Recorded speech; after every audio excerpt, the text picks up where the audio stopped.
Magandang araw po, welcome po sa aking channel, Love9 TV.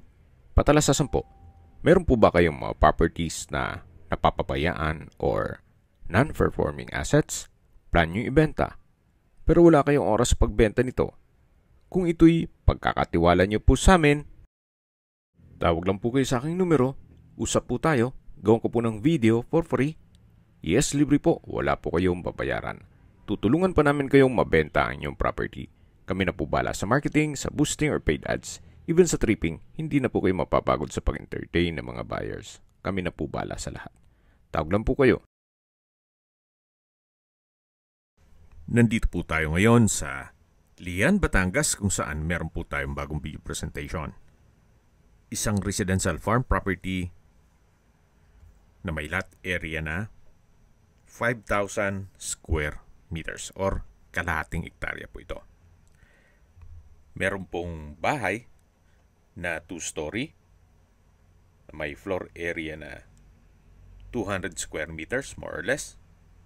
Then meron din pong gazebo na 100 square meters ang floor area. Ito pong property ay nasa mataas na lugar. Ang estimated elevation above sea level ay 332 feet. Kaya meron po itong overlooking view o ocean view.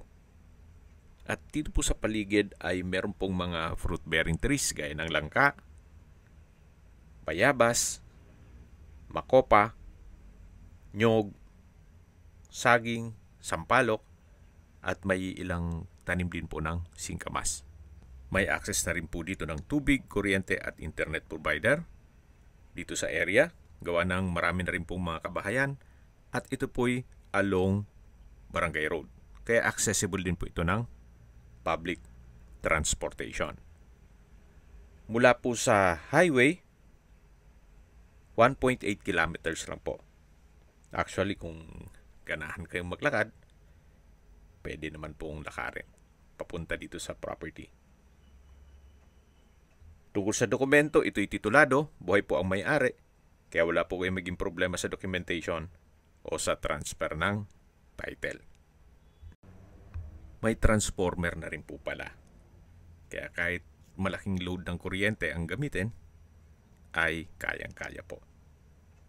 So again, ito pong property ay nasa Lian, Batangas at nasa mataas na lugar, kaya flood-free area. Meron pong overlooking view ng dagat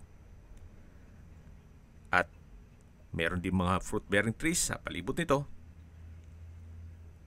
Ito pong napwestuhan ng bahay ay ito po yung pinakamataas na area ng property. Yan po yung tinutukoy ko na 2-story house na livable naman po. May floor area na 200 square meters more or less. Then meron din pong gazebo. Kung hanap nyo po isang napakatahimik na lugar na walang gaanong kapitbahay at meron pang overlooking view, well, ito na po yung hinahanap nyo. At binebenta po ito ni owner sa murang halaga. Mamaya po sa dulong parte ng video, pag-usapan natin ang distance, location at travel time pati presyo nito. Ito pong bahay ay maayos pa po ang structure. Livable po ito. Medyo faded lang ang pintura, pero madali lang pong i-retouch yan.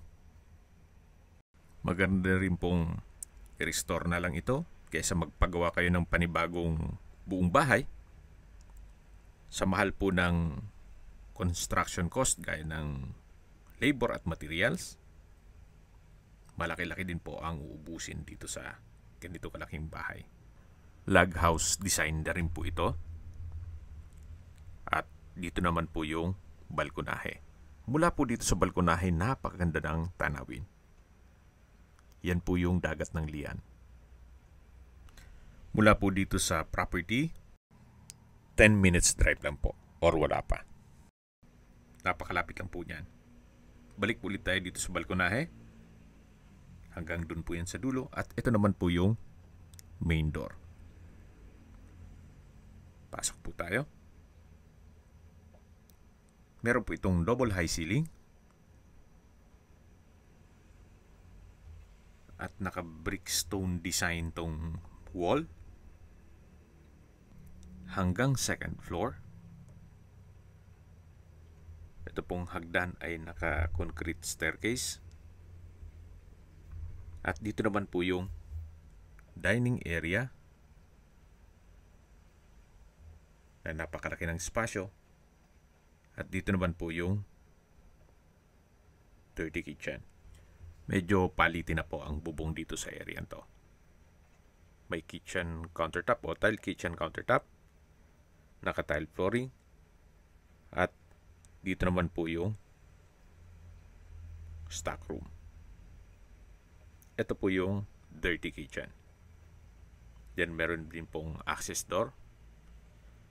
Papunta naman yan sa gilid ng bahay. Balik po ulit tayo dito sa loob. Yan po yung formal kitchen. Dito naman po yung dining area.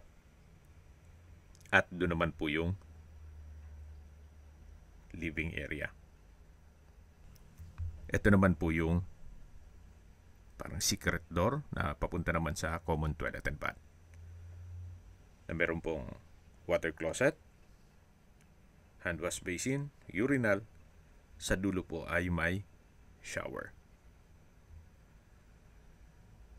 Yan po itong henyo po ulit. Itong living area. Then meron pong mga glass wall and window. At ito naman po yung hagdan o staircase. Naka-wooden design itong handrail at railing. Then naka-tile staircase. At nandito na po tayo sa second floor. Mula po dito, tanaw naman po yung open below at yung main door.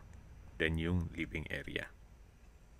So mula po sa main door hanggang kitchen, open concept lang po. Walang partition. At dito naman po tayo sa first bedroom. Well, sa spasyo, malaki po siya. Then meron din pong split type aircon. May customized glass window with security grill. Meron din po itong sariling toilet and bath. May hand wash basin, water closet, hot shower set, at bathroom window. Naka-tile bathroom wall na rin po yan. So wala pong nakatira dito, kaya please manage your expectation. Kumbaga, what you see is what you get. Kailangan ng linis at maintenance. Ito naman po yung second bedroom. Naka-brickstone design ng wall. May window type aircon at may sariling toilet and bath. Naka-tile flooring at kompleto din po ang bathroom fixtures. Labas po ulit tayo dito. At bababa po tayo. Samahan niyo po ako para maikutan natin ang buong property. At habang naglilibot po tayo, pag-usapan na natin ang distance, location, at travel time. Mula po sa Calatagan-Lian Highway, ang distance is 1.8 kilometers at ang travel time is 5 minutes. Mula naman po sa mga beach resort dito sa Lian, mga 10 minutes more or less. Then meron din pong mga beach resort na malapit dito gaya ng Matagbungkay Beach Resort. May distance sa 7.8 kilometers at ang travel time is 18 minutes. Mula naman po sa Apacible Memorial Hospital, ang distance is 11 kilometers at ang travel time is 7 minutes. Yan po yung lagi kong binabanggit sa inyo na dapat nyo i-consider sa paghanap ng property, yung meron pong malapit na hospital. Hindi ko naman po sinasabing sakitin kayo. Yan naman po for emergency purpose lang naman. At mula naman po sa Walter Mart Nasugbu, ang distance is 12 kilometers at ang travel time is 17 minutes. Ito naman po yung hagdan dun sa gilid ng bahay na kung saan papunta naman dito sa view deck na pwede pong mag-sightseeing. At meron din po itong napagandang tanawin. Yan po, tunghayan nyo po. Okay, sa presyo na po tayo. Binebenta po ito ni owner sa halagang 13.8 million pesos net. Ibig pong sabihin, si buyer na po ang sasagot sa lahat ng taxes at expenses with regard to documentation. Fair deal na rin po. Imagine, meron na po kayong kalahating ektarya na may overlooking view, nasa mataas na lugar, at may libreng bahay pa po. Although, hindi naman ganun kabago, pero livable pa naman. Yun nga lang, magpaparepair kayo. At syempre, kung maayos naman po yan, hindi naman pepresyo ng ganun kamura itong property na to. Ang kagandahan pa po dito, ito po'y titulado. Kung may mga katanungan po kayo, tawag lang po kayo sa aking numero. At sa mga kababayan naman natin nasa ibang bansa, meron po akong WhatsApp, Viber at Telegram. Same number lang po, 0917-316-3399. Sa mga nagtatanong naman po ng aming Facebook, meron po aming Facebook page na Nov9TV at Facebook Real Video. Meron din pong TikTok at Instagram. May ibang YouTube channel po kami, the Nov9TV channel, Nov9TV Listings, Nov9TV On The Spot, Nov9TV Updates, at Nov9TV House Rental. Sana po naibigyan nyo ang video presentation. Paki-like and subscribe na lang po sa aking channel para ma-update din po kayo sa aking future listings.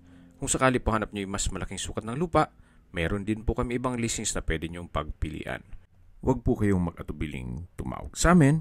Then, let us know your budget para malaman namin kung anong property pwede naming ilog sa inyo. Sa lahat pong viewers, subscriber at nagtiwala po sa amin, salamat po sa suporta. Ingat po kayo lagi at yung pamilya. Maraming salamat po.